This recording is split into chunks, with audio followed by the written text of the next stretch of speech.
Fans in Memphis might like to forget, full of injuries and disappointments, but a coaching change, a returning point guard, renewed energy, and the addition of Jaren Jackson. And yes, the Grizzlies are primed for a run, hoping to see the playoffs. Your team preview for the Memphis Grizzlies starts right now.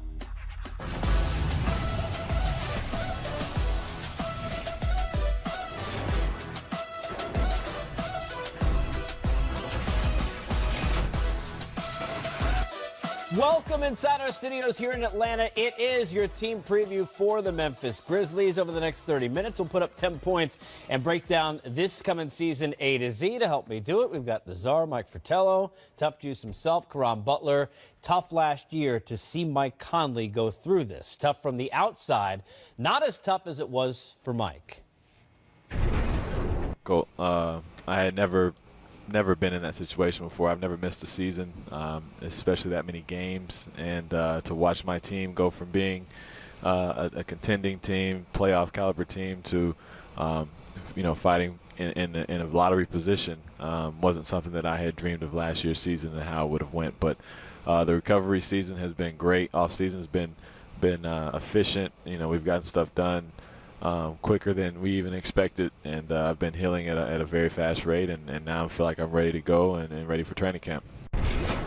Karan, kind of makes it impossible to evaluate anything from last season, right, with this team when they don't have the guy they just paid to be at the forefront of the team, Mike Conley. Yeah, it was tough, and it was tough for me to watch, so I only can imagine how tough it was for one of the faces for the organization and franchise for so many years to, watch that so close up, being injured. But like he said, it's time to, sweep that under the rug and get prepared for a new season and a new journey. They still have those two guys in place, him and Gasol, but I'm worried about the identity of this ball club. The grit and grind is no longer defensively. That's something that they hung their hat on night in and night out. So going forward, who is going to step up?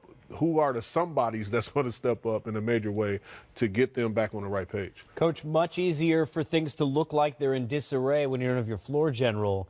So how much easier does it make it just day one, even in camp, to have Conley there for all of the younger players on this roster? You're talking about an all-star point guard, okay, a guy who can get you not only 20, 25 points in a game, but then pick up 10 assists with his teammates, sneaky at the defensive end of the floor because he's not that physical defender, but his hands are very active. He comes up with steals, and he knows how to run the show. He knows when it's time to get the ball to a guy who's got a hot hand, yet if he needs to be the one to go himself, he has the confidence in himself that he can do it, and he makes a lot of big shots. Karan, coming back from injury, you could only simulate so much.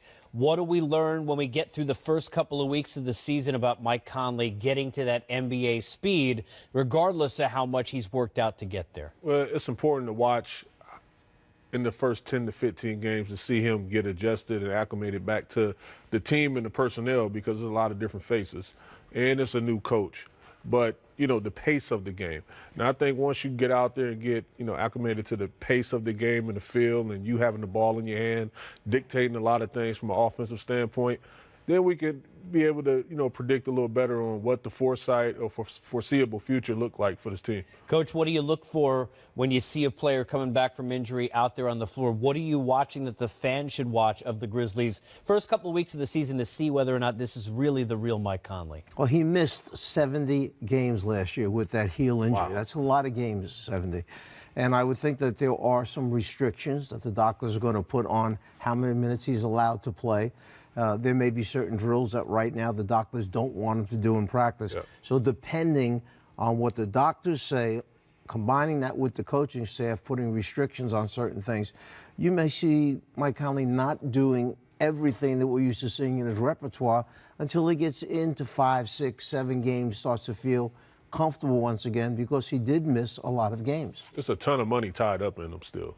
And that's something. 3 years. Yeah, three more years counting this season. So it's so important to bring him along, which you touched on, Coach, slowly rather than quickly. Well, it also will take a lot of pressure off Marc Gasol having Mike Conley back in the fold, because it looked like Mark took a lot on last year. I mean, clearly there was a lot made of, Karan, where he played in his relationship with Fizdale and that coaching change. Then there was the play of the team, a trying season for Gasol as well. He would like to change the date and the page and year and move on to this season. Absolutely. Absolutely.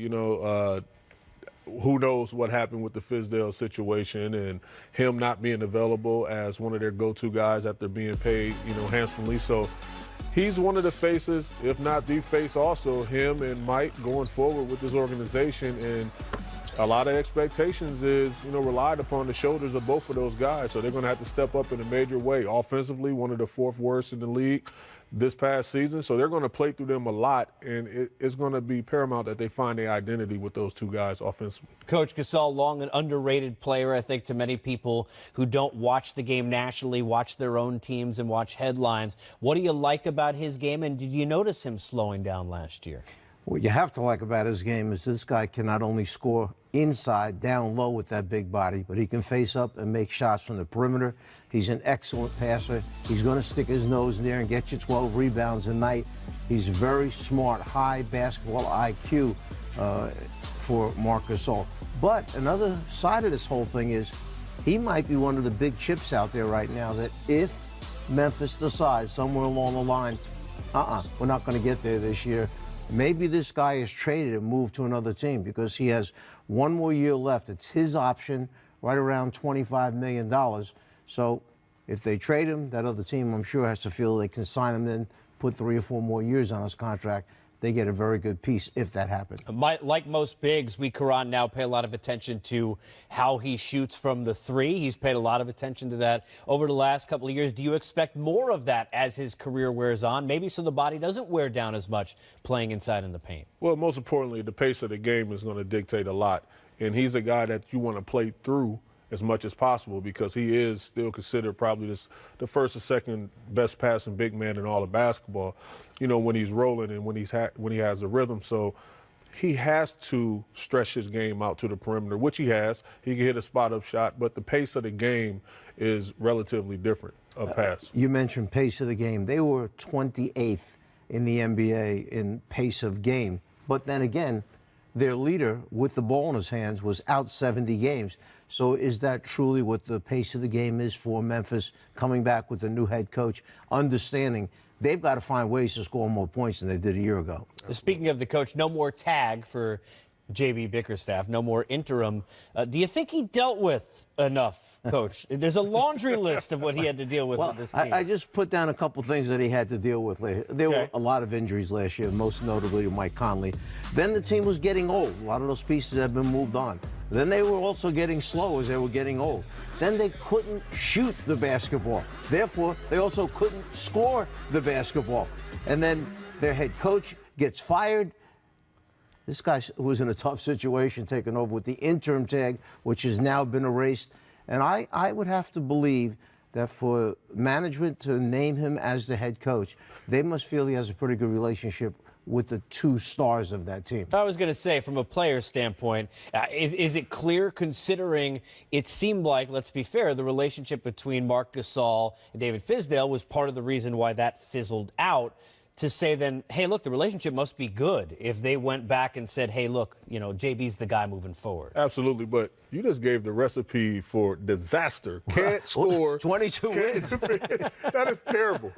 14th in the West, that is disaster. Yeah, you got to tip your hat off to him because we're trying to be nice to the people at home. Don't remind them of all the misery. Facts is facts. Numbers don't lie, and it's amazing to see what Bickerstaff was able to do, with all that adjusting on the fly. And he kept those guys with the talent that he had assembled out there on the court. They still competed at a high level, just fell a little short a lot of times. But I love what he, what he did with the team last year from a competitive standpoint. Coach, we always talk about players and when they get a contract, not having to go ahead and play for food necessarily. That if you miss shots, you're back out there the next day. How difficult is it to coach for JB in an interim position, and now compare that to coming into camp where he knows that he's the guy with the confidence from the organization? I don't think we should fool ourselves here. Even though he's got the title of head coach, there is pressure on him. You've got 2 guys in Conley and Gasol who are part of that grindhouse mentality, part of playoffs every year. Last season was the first time since I think it was 2009-10 that they had not made the playoffs. So it broke that string of 7 straight seasons making the playoffs. Memphis fans love their basketball, and there's pressure on the head coach to take these guys who are coming back now from injury, put them together, form a team, get an identity now. It's not that grit, grind, knock them down, get on the glass, play 89, 90-point games. It's what now? What's the new mentality, identity going to be? As a leader and a guy who was a veteran who helped younger players, the guys we just talked about in this segment, in Conley and Gasol, how important is it that they are now an extension of the message JB wants to put out there with the culture to the Jaren Jacksons and some of the younger players we're going to talk about? It's so important, and it's paramount that, the veteran guys be a bridge between, front office, coaching staff, everything, because as you go, they go, and you have to, understand your influence and the magnitude of your influence. And, being on that platform, you can't take it lightly. You have to understand that these guys look up to you. Some of these guys watch you growing up. They know that you are the culture for this organization and this franchise. So as you go, they will go, and they will follow. Grizzlies, if he stays healthy, have a budding and future star in Jaren Jackson Jr. We will get a chance to break him down. What kind of an impact can he have in his rookie campaign? How about the Grizzlies and the youth movement? We'll talk about that when we come back. Our team preview continues. Is that velvet?